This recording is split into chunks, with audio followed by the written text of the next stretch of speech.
Live from Orlando, Florida, you're listening to the Orlando Magic HQ podcast, the voice of Magic fans.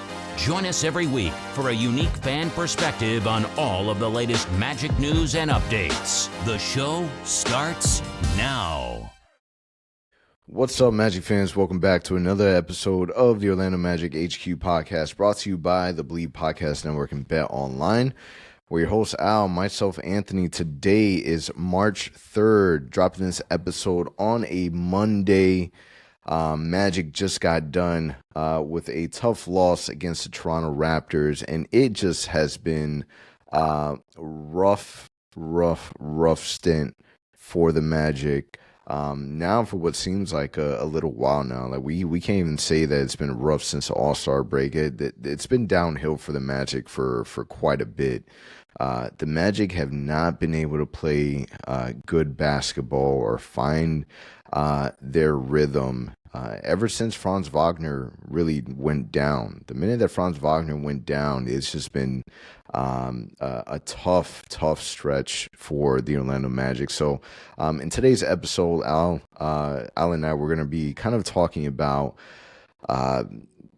obviously some of the news that we hear about Jalen Suggs and his injury, and some of the things that we're seeing around social media. People asking, should Jeff Weltman be in the hot seat? Is it Coach Mose? Like, who is it really that we should be blaming when it comes to just the Magic falling apart so close to now the postseason? Magic still finding a way to be in it, still holding on to the 8th seed ahead of the Atlanta Hawks, the Bulls, the Sixers, the Nets.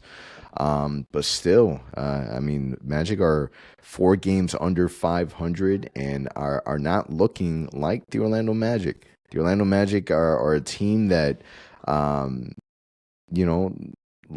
looked like they enjoyed playing basketball and playing together. And if there's one thing that we could have hang our hat on was the team chemistry. And even that is starting to look flat. So we're going to talk more about that in just a few moments. But before we do, just a quick word from our sponsors, Bet Online. Bet Online is the world's most trusted betting platform and your number one source for online betting in 2025. Whether you're a seasoned fan or a first-time bettor, BetOnline is your ultimate game day companion with the largest selection of odds on everything from football, the NBA, college basketball, to NHL and UFC. BetOnline is your number one sports betting source for the new year. Every touchdown to 3-pointers and hat trick, BetOnline has you covered with odds, stats, and more for every game, every play, and every win. BetOnline, the game starts here. Also, don't forget to check out all new episodes of the Zone Heads podcast with Brandon and his new co-host Zach, which are available wherever you download your favorite podcasts, and catch BK live on In the Zone weekdays on 96.9 The Game starting at 3:30 p.m. So, Al, if you're not aware, Al has been a season ticket holder for the Orlando Magic for a little while now, and Al doesn't miss a game. Al, you were there in person as the Magic lost to the Toronto Raptors. Franz Wagner with a what seemed like a guaranteed tie-breaking drive to the basket, completely misses the shot. We were just talking about it before we started recording. If that same play, if Franz were to do that same play about 100 times, 99 times he's making that shot, and obviously it didn't go our way. But really what I want to know, Al, man, you in the arena, what is the energy like? What is the vibe like? The reactions? What is it that you're seeing and feeling when you're attending these games? Dude, it's night and day from what October and November used to be when we couldn't lose at home, and it felt like, man, like our home court is legit. Like teams are going to come here and have a hard time winning games. That is no longer the case. I think I told you before we started recording, it truly feels like 2022 again. Like those years when we first got Suggs and Wagner, we're kind of like trying to put it together. Rookie season of Paolo, in which like you could see the potential, but yet like the arena wasn't quite bought in. The fan base didn't know yet what we had. So what makes it so hard, man, is like when you compare last year to this year, even again, November and December to now, it's night and day. The energy is just not there. It's flat. And the reason why it's flat is because we're not being given any kind of excitement. We're not being given any kind of reasons to stand up and cheer, any kind of reasons to like, get loud and defend home court. The team is not there. And today's a perfect example. I think I tweeted this before we started recording. You can't show up, man, and say 48-minute game. Oh, we're down 17 with 4 minutes left. Let's do this, guys. And you can't do it because this team has the potential. They have the ability to win games, especially against the Raptors. But a little too late. Right? You cannot wake up with 4 minutes left and hope to just send it on and win the game. And even though France missed that layup, man, that's not the reason why we lost the game. There was just such a poor performance all around from this team. Flat, getting out rebounded. Again, just flat, man. They were just not playing with heart, with energy. And that's been the same theme since 2025 started, so January 1st. And even going back into France going down in early December. It just hasn't looked the same. So to answer your question, man, if you haven't been to a game in a little while and your last memory was November or October, if you go now, you'll notice it too. It's a very different vibe at the Kia Center. We're hoping, we keep waiting for like, hey, you know what? They're going to turn it around. They're going to go on a run and win 2, 3, 4, 6 games. And all of a sudden the energy comes back. But as of right now, it's hard to see that coming the way the team has played. And I mean, look at the stats. Since December 1st, the team has a 14-26 record. That's not good. Since January 1st, 9-19. That is 10 games under 500 in the new year. So it's not just us as fans just kind of being, overreacting and, hey, we're in the heat of the moment. We just lost against the Raptors, so we're venting. No. It's been going on for a while, man. So it's sad to see. I hope we can find a way to turn it around, but it feels more and more likely like it's going to be something we got to hope to see next year instead of this season, because it feels like this season the team is just clocked out. They know there's no chance for us to kind of recover from the injuries, from everything that's happened so far this year. So that's a long-winded response, but that's a reality, man.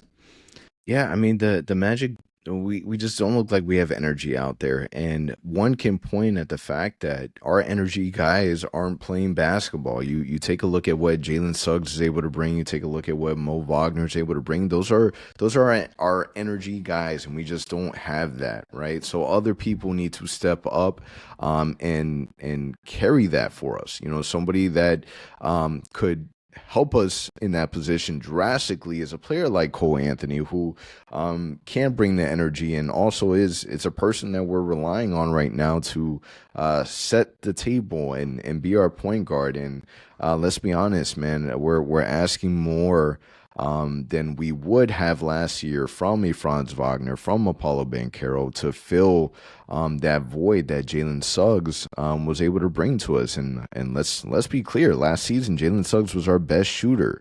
The Magic have just struggled to find ways to be successful outside on the defensive end, and even on the defensive end, there's moments where we're struggling. So although we're not performing right, and this is the part that is probably the most frustrating, right? Is that, every season you want to grow from it and learn something and get better, right?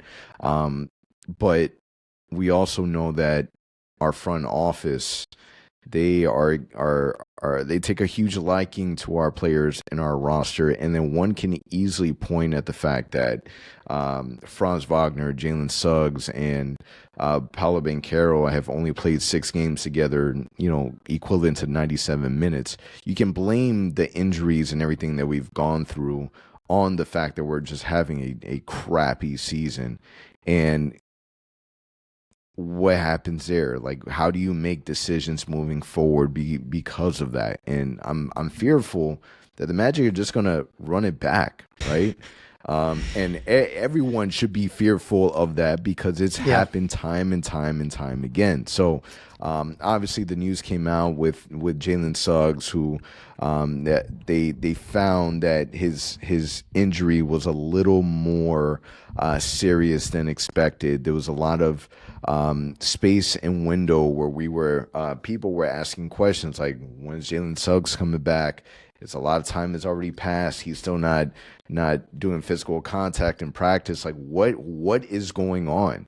And we weren't really getting a whole lot of information. Long behold, the injury is a lot more serious than we expected, right? So Jalen Suggs is expected, will be going under surgery on that left knee to remove a cartilage fragment.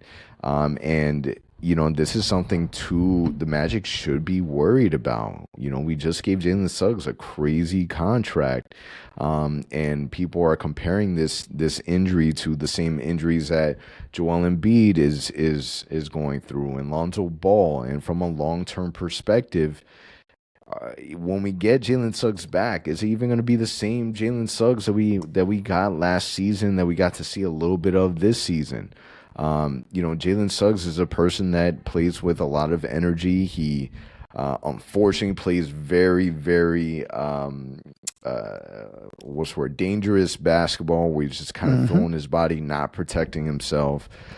So it's scary. I understand why this team feels flat. Like, let's not sugarcoat it. Like, we're playing like crap because everyone feels like crap. It's simple as that. Between the injuries and the losing, nobody's able to thrive under that. The question is, Al, the person that you have to point at is Coach Mose. Like, Coach Mose, this is your responsibility. Like, Paulo and Franz, like they're gonna have to follow Coach Mose. Obviously, Coach Mose can't get on the court and play the game, but he needs to find a way to be able to turn this around. So what does Coach Mose have to do to be able to salvage whatever remains of this season? I'll tell you what, before we go to Coach Mose, I'll tell you with Suggs real quick. Again, doesn't make sense, right? He was out since early January. We were always wondering, like, hey, he was questionable after the injury. He was supposed to come back in a couple of days, and it became weeks, and it became a month, and now it becomes what it's become. And it's like, wait, he actually has a more impactful injury than we expected. Wait, he's been practicing all this time. He's been trying to get ready to come back. He was about to check the last check mark to come back on the court. Ramping up. Yep. And wait, did this happen like this week? This more, significant injury? Or has he had it now for a month and he's been playing through it? And that so many questions, man. So many questions. And again, you just feel so weird as a Magic fan right now because obliques. Now, how do you pronounce this? Trachea? How do you pronounce this injury? It's like so many weird things that are happening to the Orlando Magic this season that just don't make sense. They're not basketball injuries. I even saw a video on YouTube of one of the doctors that does this like quick videos of injuries that players suffer. And even he said it like, I've never diagnosed a player with this injury before. And you're like, of course, the Magic are the one team that have to deal with that injury. So what sucks, man, all I'm going to say is I hope he recovers. I am a bit fearful for his future just because they did say, some doctors on X today, like, keep an eye on this guy for the next 3-4 years. If there's more knee injuries on that left knee, watch out. And you're like, oh, crap, here we go. Because he plays really hard. He doesn't know how to dial it down. So if he hurts that knee again, to your point, it could be a Lonzo situation. It could be a Embiid situation. So now, no matter how healthy he is otherwise, but if that knee is giving him trouble, he won't be the same player anymore. So we'll wait to see how the surgery goes. We'll get more details on that later. But as far as the team goes, man, it's hard to pinpoint one person to fault. I can say mostly true. Like, ultimately, he's had so many weird decisions this past month and a half, not calling timeouts when he's supposed to, not subbing out certain guys that are not playing well on the same time frame. But he may have guys like Franz scoring 12 straight points. Oh, you're going to get subbed out. Why? He has it going right now. So there's a lot to put blame on him. But I will say there's a lot of times that there's some beautiful plays executed, like Franz tonight, and the guys are not making shots. 3-pointers, layups, mid-range. He's executing the defense perfectly. And all of a sudden, Wendell might be lazy and let the guy by him, so it ends up in a layup in the last second. So I could blame him. True, there's a lot to blame him. what I will blame him the most for is that it seems like he's lost the locker room. And it seemed to happen in that time frame where Paulo got hurt, Franz became the man, but then Paulo came back, and then Franz came back, and then he's like, he doesn't know what to do. The offense looks completely different than it did back in October, November. So I'm just like, is he trying to please them too much? Giving this ISO ball, Paulo, it's your turn, Franz, it's your turn, and he forgot team basketball? Because, man, offensively, it is dreadful to watch this team bring the ball up the court, and you see the shot clock going down.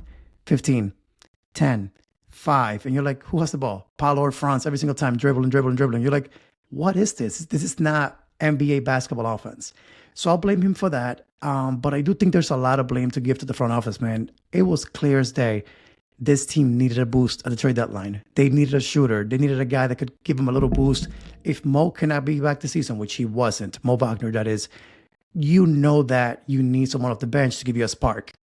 Help out your team, man. They need some help. Nope. Let's write it out. We're going to see what happens and see how the team plays. Okay. Suggs was hurt. Hey, can we get a guard to be, in case that Suggs injury is worse than what we think, let's get a guard to come and help out. Nope. We're going to write it with Corey Joseph and write it with Cole Anthony, who's been struggling all year. You got to blame the front office too, but it's just weird, man. Like, how do you pinpoint at the end of the day? It's got to be Mose because he's lost something as a coach. He's lost something with the players. The energy's not there. The fight that we saw so much earlier this season has just gone away, like completely from this team. And how do you explain that? Like, I don't have the words to justify how do you go from such a hard-nosed defensive team to now a team that just shows up and they get through 48 minutes. It's hard to explain. So not to kind of beat on the trade deadline drum, but Jalen Suggs playing your point guard for you while also bringing in KCP, it ironically puts you in a very unique situation where in the trade deadline, if you were to trade for just an improvement on the backup point guard position, just to kind of hold you down for a time period, the fact that Jalen Suggs was out of position and playing the point guard position, but you still had somebody like KCP, that by itself could have helped you still get past this tough stretch, just because you're able to include a true point guard, because that's really the issue, that the Magic don't have that, right? Anthony Black is too timid. Cole Anthony plays more like a two guard. There's so many different things and different elements that unfortunately it's holding this team back. So one of the questions that we have on here is is Coach Mose on the hot seat? Is Jeff Wellman on the hot seat? And the way that I would kind of my outlook on it is everyone should be on the hot seat. Every single person should be on the hot seat. Everybody. From the medical staff to the whole entire coaching staff to Jeff Weltman to Anthony Parker to everyone. Everyone should be on the hot seat, because we're at a point now where it's go. Like we're not in the development stage anymore. Like we're on the improvement stage. Like we made it to 7 games in the playoffs, in the first round of the playoffs. This was a year that we were supposed to make it to the second round. And the fact that we are struggling to the point that, luckily we're still in the 8th seed and the teams behind us, they just a whole different level, right? Luckily, people have it worse than we do. But at the same time, man, if we got to face a team like the Cleveland Cavaliers in the first round, it's gonna be ugly. What are we going to learn from that? There's nothing to learn from that, right? Because this is not the same Cleveland team as last season. This is a way more polished, way more offensive machine type of team that we really don't want to see in the first round, right? Just realistically, the Magic need to find their groove and find it quick, man, because this is not Magic basketball. Nobody looks like they're having fun out there. So if there's anyone that needs to be on the hot seat, it's everyone not named Jalen Paulo Franz. Simple as that. Yeah, I mean they have to do some deep soul searching this offseason, man. And I just looked at the Mosley's new contract, and it runs until the 27-28 season. So effectively, he's got 3 more years.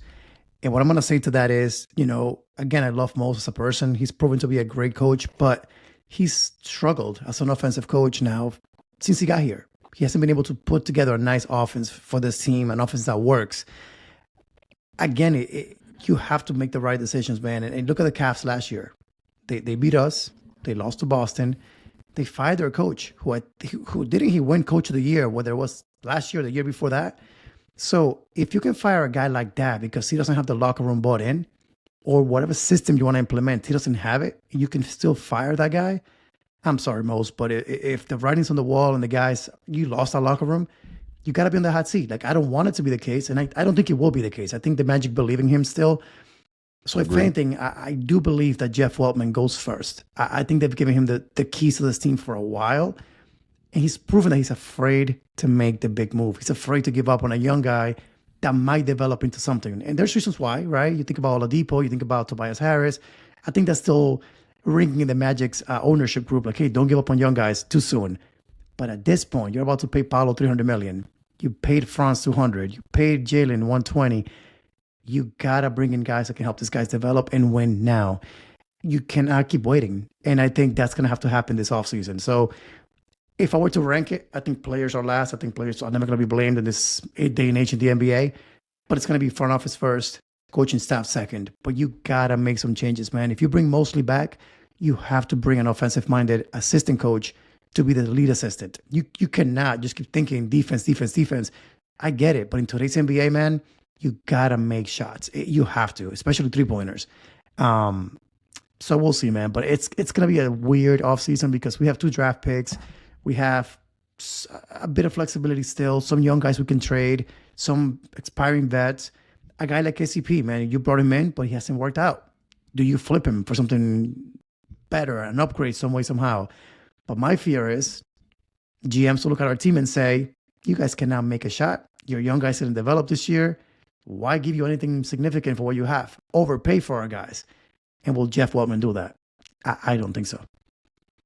Yeah, I mean, before we started recording, I was looking at some of the stats for the Orlando Magic, and our team ranking just across the NBA, it's brutal. Rough. Magic are 30th in points, 27th in rebounds, 29th in assists, 29th in field goals made, 28th in field goals attempted, 28th in field goal percentage, 30th in 3-point made, 23rd in 3-point attempts, 30th in 3-point percentage, 25th in free throw percentage, 29th in true shooting, 28th in defensive rebound. Like, it's just outside of free throws made, which were 5th, free throws attempted, which were 3rd, 2nd in blocks, and 7th in steals.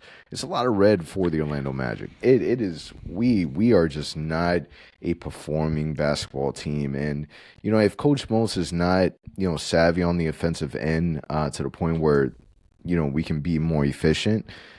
That's okay. You're a specialist in one specific area, which is the defensive end.